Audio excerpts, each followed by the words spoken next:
Hello again. Roger Whitehead back with you. I would like to take a few minutes and talk about something that has been and continues to trouble me about this problem we're having with religious leaders, so-called preachers, pastors, evangelists, whatever they call themselves nowadays. For 4 years, they allowed themselves to be drawn into the Donald Trump. No one really knows what to call everything this man has done. I mean, we've known Donald Trump for most of his life. He's been before a camera. Most of the noted psychologists have classified him as a pathological, lying, narcissistic, psychotic psychopath for a number of years. And as I said, I think he classifies himself as an evangelist. He travels a great deal, churches and other venues, and I kind of liked what I heard. He's intelligent, very articulate, and well versed. So as I said, I was taken, and I listened to him until one clip here. Actually, he has a couple of them. He got drawn into the Donald Trump. He has been taken in hook, line, and sinker, as a matter of fact, and which is very distressing. I'm going to start by, right as he started, I'll allow him to start out, and you can immediately understand he has become not only a cult member of the Donald Trump family, but a prominent promoter, supporter, defender. Sadly, he has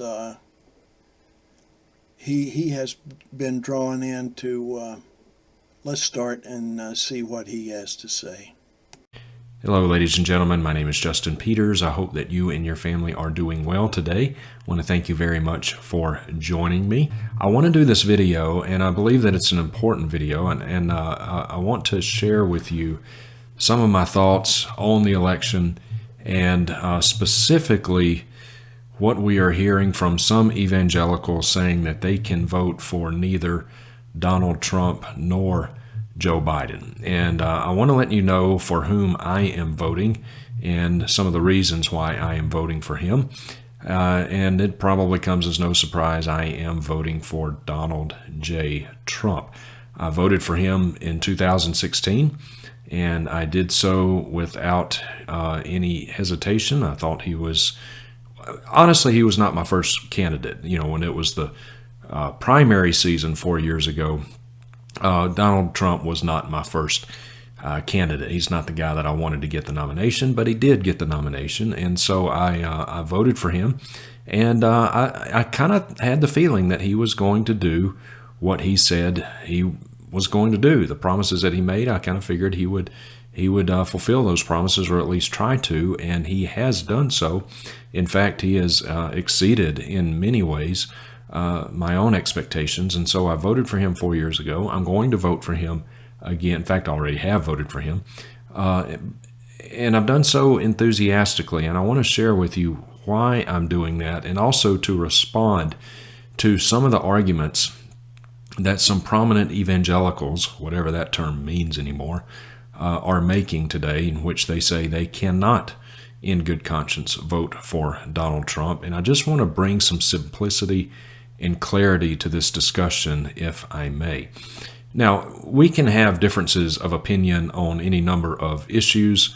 You know, economic issues, you can have a different approach to economic issues or foreign policy issues, although, quite frankly, I mean, I have an undergraduate degree in economics, and It doesn't. You don't have to be an economist to realize that if you raise taxes and increase regulation, that's going to throw a wet blanket on the economy, and it does. And the reason that the economy was roaring the way it was before the pandemic hit is because Donald Trump lowered taxes, and he he not only cut regulation. In fact, you might remember he said that he was going to, for every one new regulation, he was going to cut two. Well, I think now what he actually has done for every new regulation, I think he's cut 15 or 16, and that is just unleashed the economic engine in the United States of America. Of course, all that came to a screeching halt with COVID-19 pandemic and the lockdowns and all that stuff, and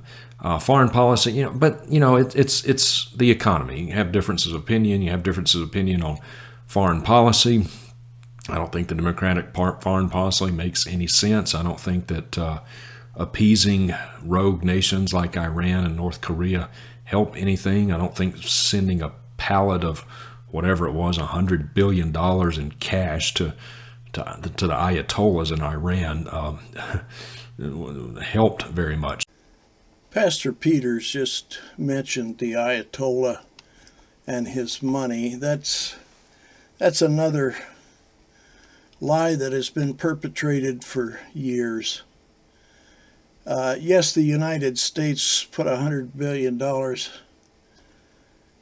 on a skid of money and sent it to Iran after they agreed to stop the enrichment of plutonium and their nuclear process and allow inspections for 15 years. That $100 billion, not a penny of that was taxpayer money. That was Iran's money. That money had been seized, Iran's bank accounts, back whenever they invaded our embassy. The United States and other countries froze Iran's bank accounts. That was the $100 billion. Not a penny of that was U.S. taxpayer dollars. And it was part of the agreement that stopped their proliferation for 15 years, in which, as you know, Donald Trump tore that up. So the Iranians have been working on nuclear, and you can thank Donald Trump for that. But at any rate, those issues are real, but here's what it comes down to fundamentally. As a thinking, Bible-believing Christian, I do not see how the case could possibly be made to vote for Joe Biden. And I would also say that I do not think there can be a case made to vote for a third party, because voting for a third party is throwing your vote away. It's a wasted vote. He's quite enamored with Donald Trump. But what is, I think, obvious for most of us who have watched this whole thing unfold in 4 years, he has been taken into believing the lies that Donald Trump has accomplished so very, very much in his 4 years. He says he has done everything he said he was going to do, even he did more. The sad part of this is that I think there's enough of us can remember seeing him there in West Virginia promising the good people of West Virginia, "Vote for me," he said, "and I'm going to open up all of the mines, even new mines, and I'm going to put all of the miners back to work.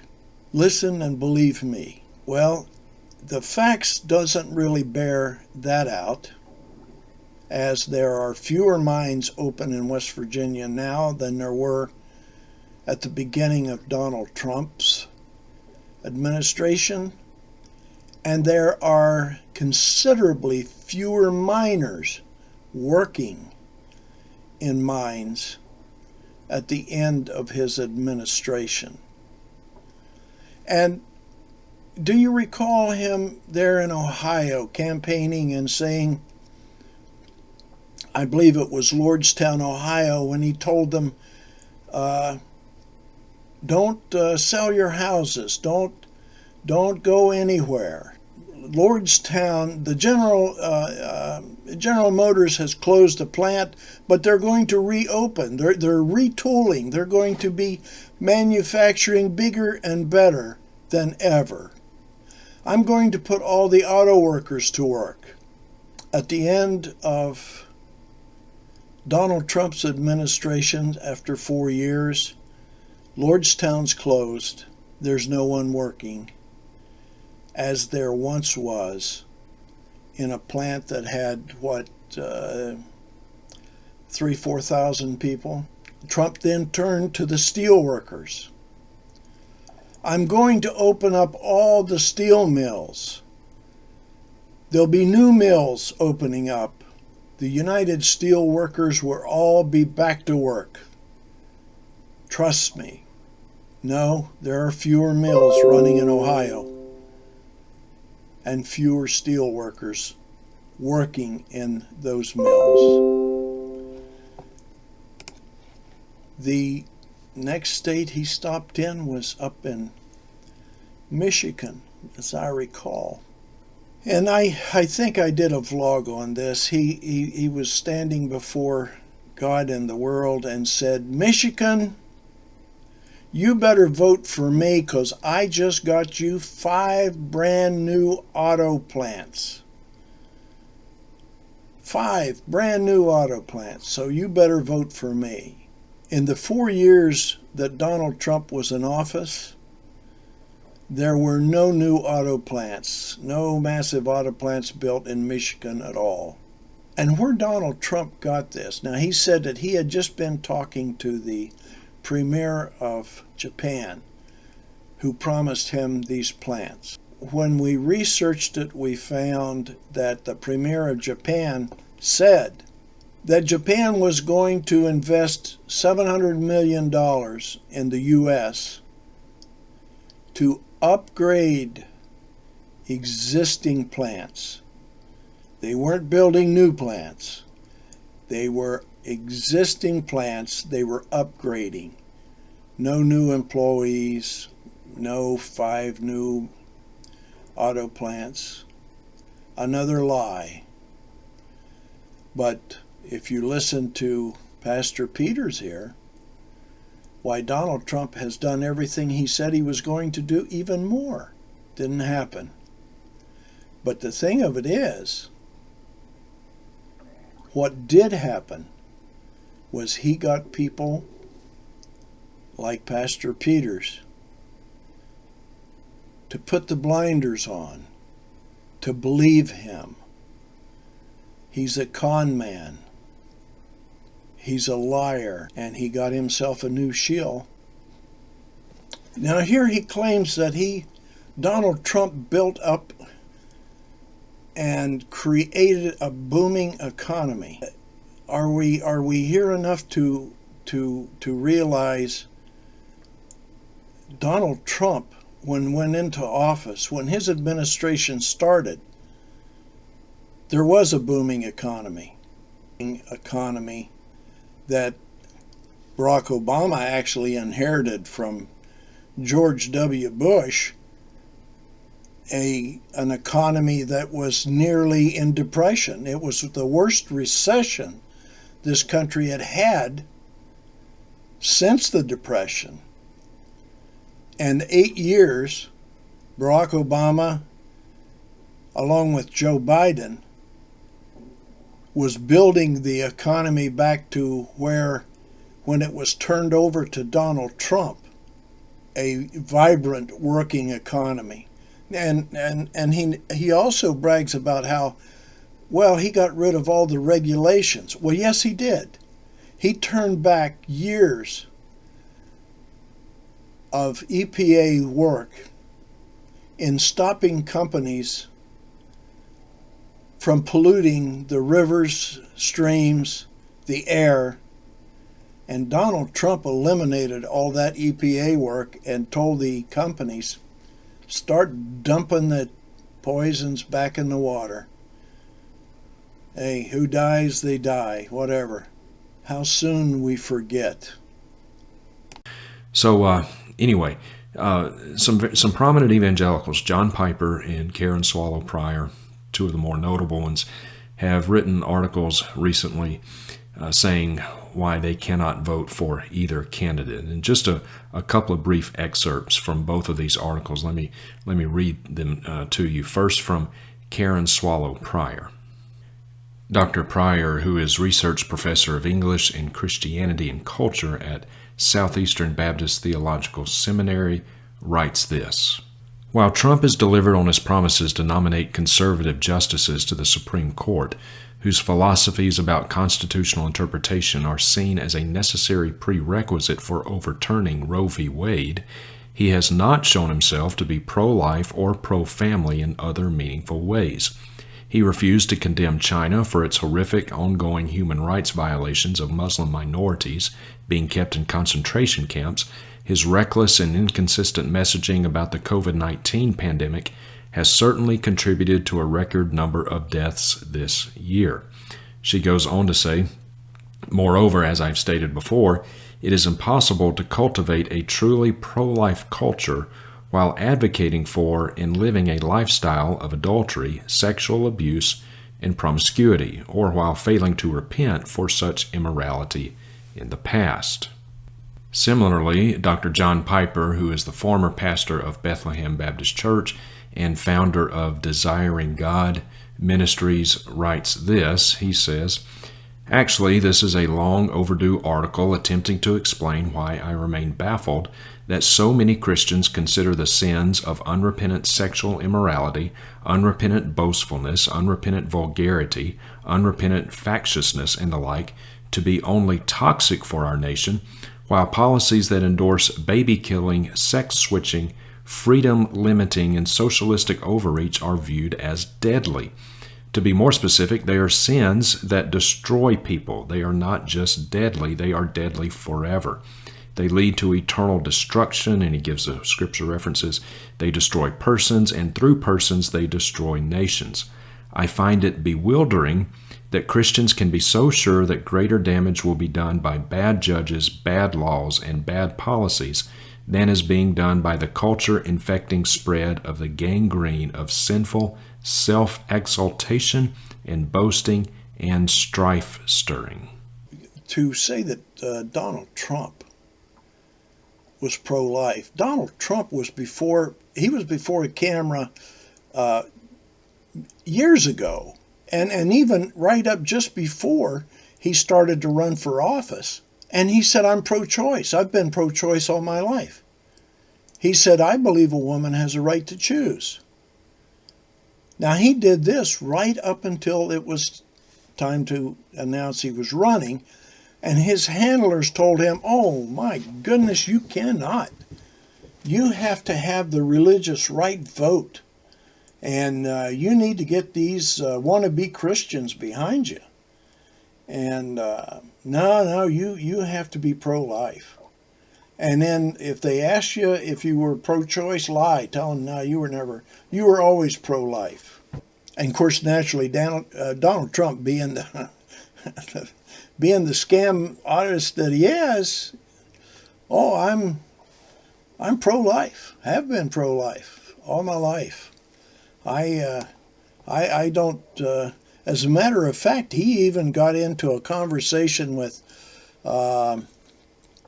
I can't remember.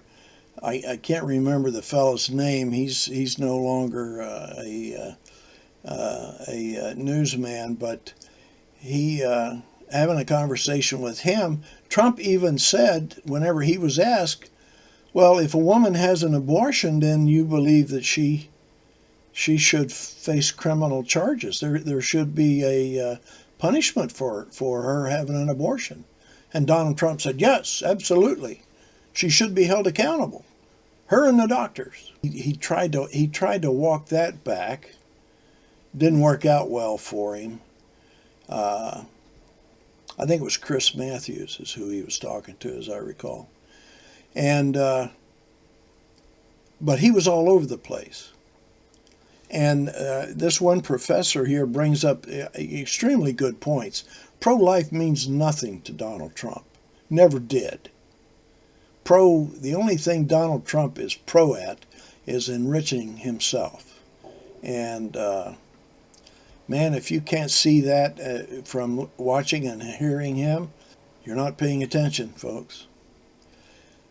Here's some more of the pastor's promotion and defense of Donald Trump.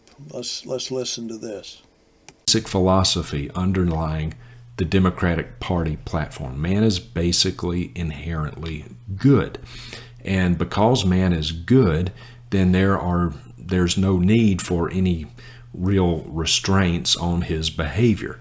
Because he is good, if he desires to be a homosexual, then that must also be good. If he is good, it must be okay for a woman to end the life of her unborn child because she is inherently good, and inherently good people make good moral decisions. Because man is inherently good, then we really don't need to concern ourselves too much about rogue nations like Iran or North Korea. We don't need to be tough with them. They're just misunderstood. And if we could play nice with them and show them that we're really good guys and we're friendly and hey, we can all get along if we just kind of hold hands, then dictators like Kim Jong-un and the Ayatollahs and all these bad rogue guys, if they could we could just all get along, kind of like the Rodney King philosophy, I suppose, of foreign policy. Can't we just all get along? And all of that naivete is based upon an inherently flawed assumption that man is basically and inherently and intrinsically good. So that's why you don't see Democrats wanting to put any kind of restrictions on human behavior, basically. Now, it's oversimplified, but that's the basic premise here. And the conservative viewpoint, politically speaking, even though most conservatives don't know this, the Republican Party platform, the conservative philosophy, is based upon the premise that man is inherently bad, that human nature is bad. And so therefore, because human nature is inherently bad, there is a need to put restrictions on human behavior. There is a need not to play patty cakes with dictators, peace through strength, because they can't be trusted, because why? Human nature is bad. And that is certainly more reflective of a biblical worldview. That is, in fact, what the Bible teaches, that man is inherently bad. Now, at this comment here is where, I get a little concerned with Pastor Peters here, that he has gotten so drawn into the Trump thought process that basically what he's saying is, well, not basically, but actually what he's saying is that all men are bad.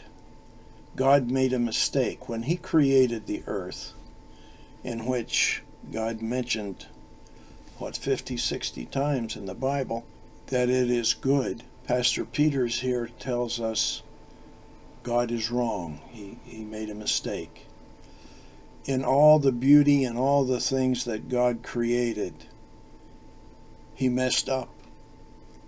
He created man, which is bad. God created Democrats. Now, he'd have been all right if he'd have just created the Republicans. Pastor Peters can accept the Republicans because they're a little bit bad, but they're not real bad. Democrats, however, are bad. God's creation is bad, and it seems that only the Republicans realize that. He even says the conservatives didn't know that. Really? But there is one thing that I have, when you're using the term conservatives, that's not synonymous with Republicans. There are a number of conservative Democrats. If we use the term conservative as I understand its meaning, but what I have a problem with is another comment here. In his comments, Pastor Peters says that the Bible teaches that man is evil. He's bad. God made a mistake when he created man. In my readings, I've been through the Bible. I don't know what Bible that Pastor Peters used. I use the King James Version. But in my readings, I can find probably, I'm just going to guess at this, I'm probably 50, 60 verses that says, and it is good. God created the heavens and the earth, and all that he created. He rested on the sixth day and said, it is good. Then he created, and this we'll discuss a little farther on, is his creation of man. And in my readings, so far I haven't seen where God said, oops, this guy's a Democrat. But let's go on to see what else Pastor Peters has to say here. Maybe he's got a verse in the Bible that I've missed. I didn't see where God said that man is evil and bad, and he made a mistake. Let's keep going. 50s, it ain't. The Democratic Party today favors complete and unrestricted abortion on demand at every stage of the baby's life. Watch this video. Remember this little gem from Virginia's Governor Ralph Northam from about almost 2 years ago? Remember this? Here's a little refresher. Sass noted it's the biggest debate in the country over the last couple of days. But yesterday, Democrats claimed they hadn't heard Governor Northam's comments. I'm sorry, I just don't know what he said yesterday. Here's what Virginia's governor did say. The infant would be delivered. The infant would be kept comfortable.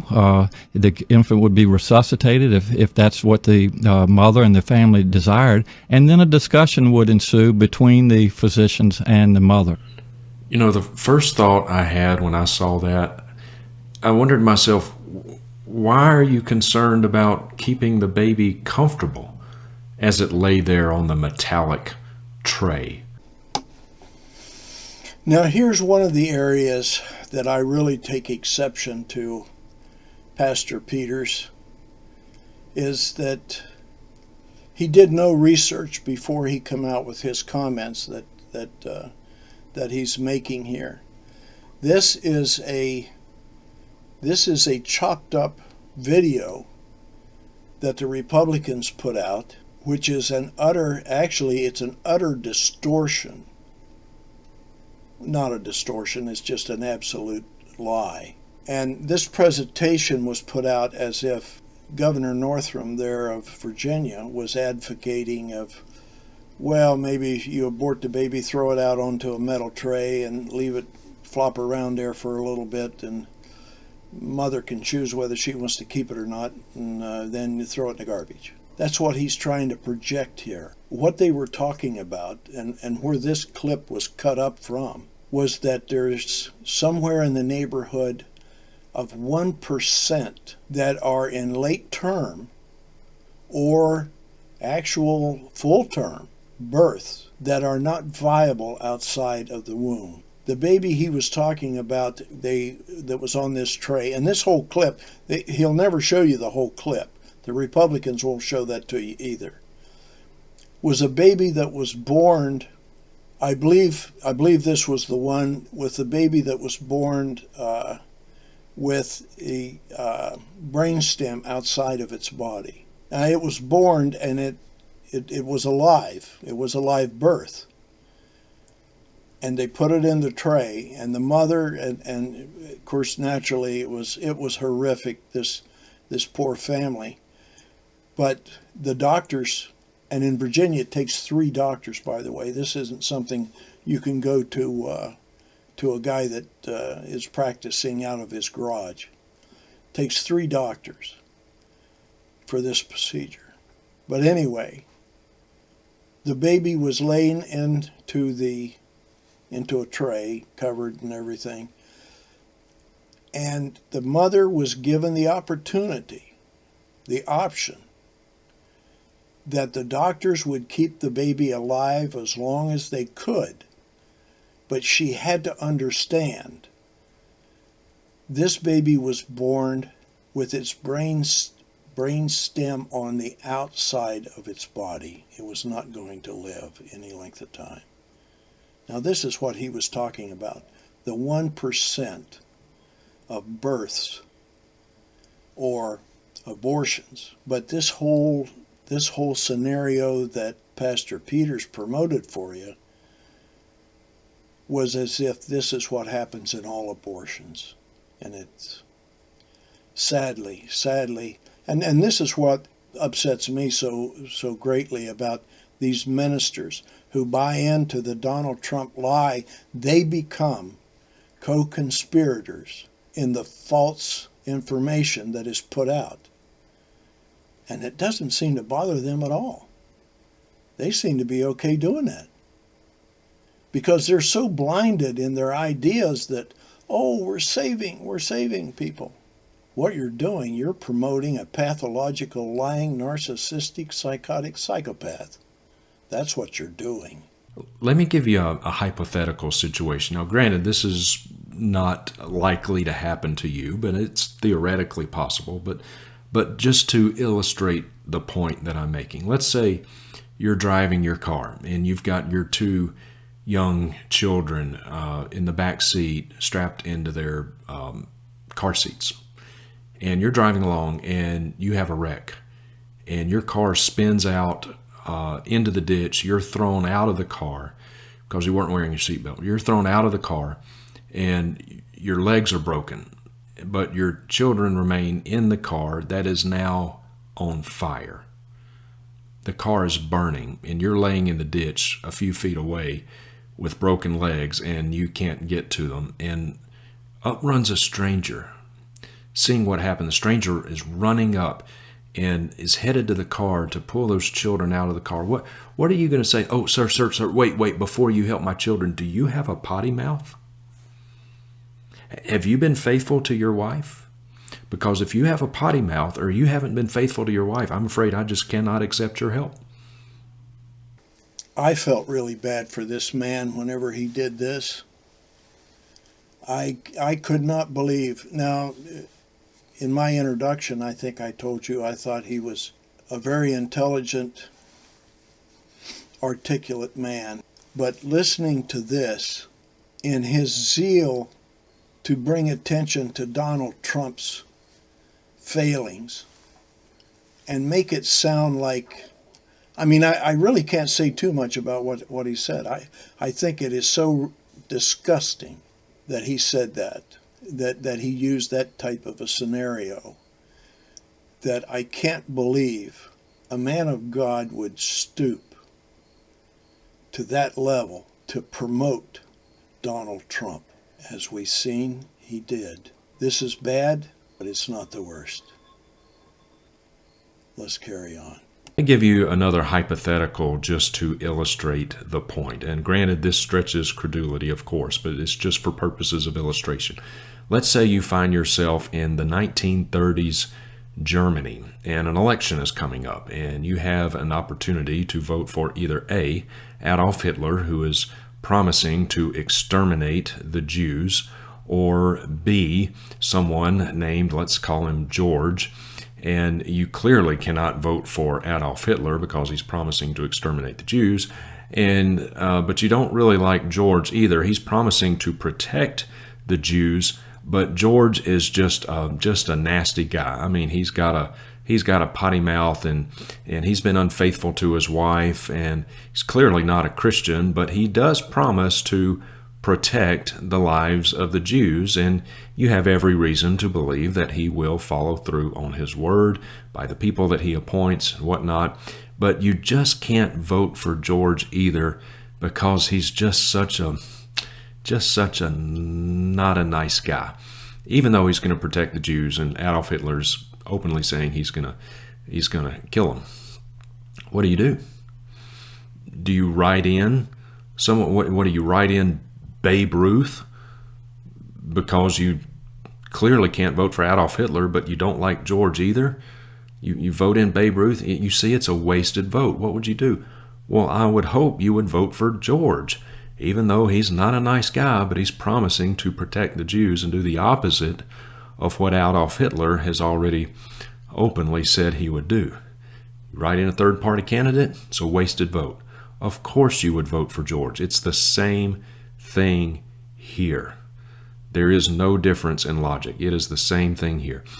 Every restriction there has been placed upon abortion has come at the hands of the Republican Party and those appointed by the Republican Party. And whenever you're compared, as I said before, whenever you're compared against the worst of the worst to try to make you look better, what does that say about your argument?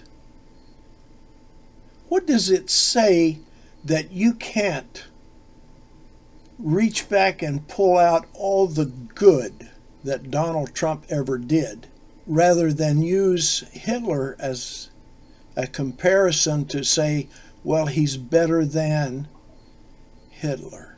And it's, well, it bothers me a great deal that this young man, this young minister, has been drawn in to the point that he goes to these lengths to defend, promote, and support one of the worst presidents this nation has ever had. See, this is saying you're bad, you're terrible, things you do are bad, and things you say are bad. But it's not so bad, really. It's not a prerequisite for being president anyway.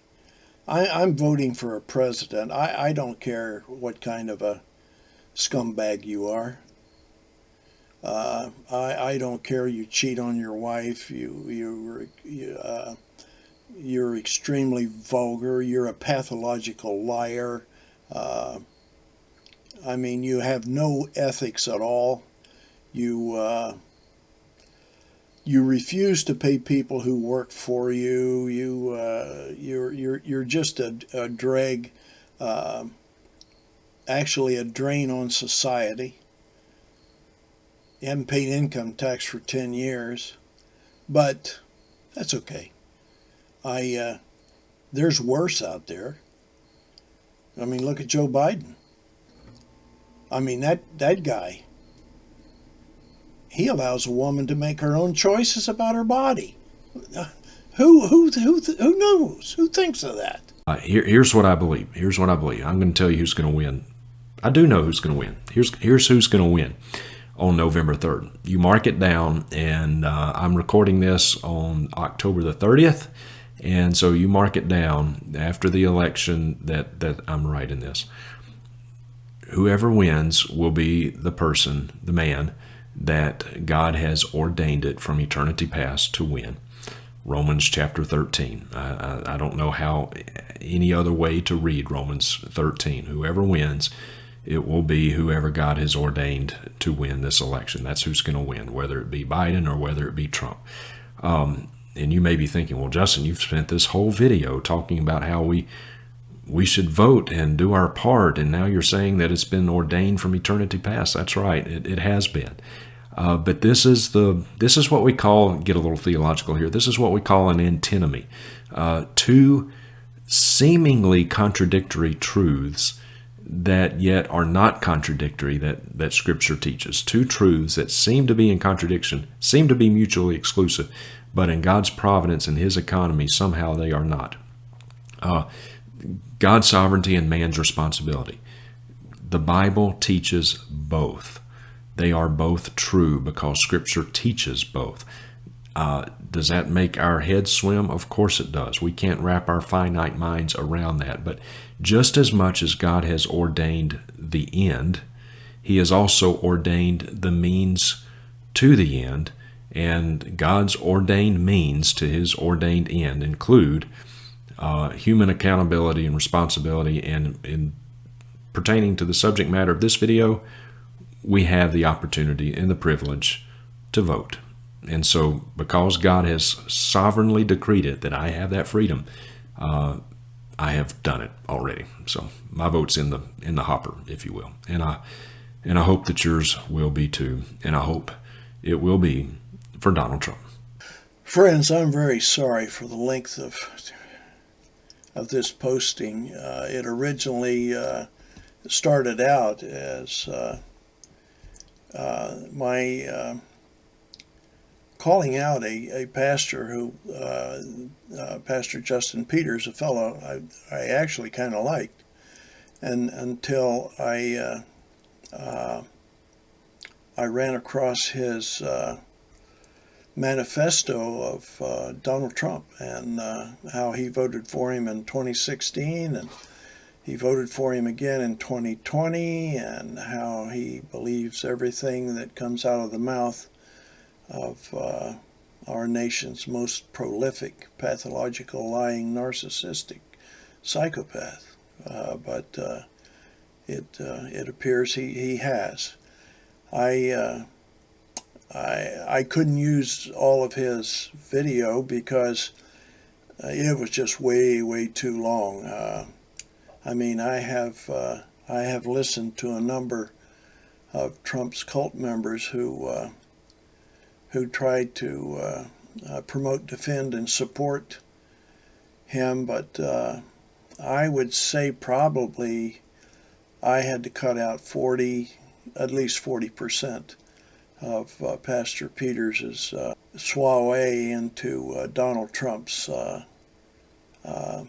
abilities and his and the fact that he is another one believes sent by God to for saving the United States of America. And how he comes to that, I'm sorry, I have no idea. I have, as I said, I have listened to a number of his talks. He's very articulate, and he's an intelligent fella. But I'll tell you, when these guys get sucked into Donald Trump, they go in whole hog. There's no doubt about it. But as I said, I'm sorry it took so long. There was a lot of even my own commentary I had to cut out because, as Pappy said to me, I was one of his more opinionated sons, and probably should work on that a little bit. But I just well, there just isn't enough hours in the day, and my vocabulary doesn't allow me to actually articulate everything I would be legally allowed to say. Well, not necessarily legally, but ethically say. Sadly, this isn't over. I understand now he's talking of, he's coming out. He's got two more big soirees that he's going to be doing here shortly. It's what most of us are calling the super soaker events, that he gets people all into a small confined area, and the COVID crisis accelerates. Hospitals become overwhelmed, but still they come. And I'm just astounded at how the people keep doing it. I'm a firm believer in the old saying, an ignorant man you can teach, a stupid man can learn, but a fool cannot. I'm afraid that the United States is getting overrun with fools.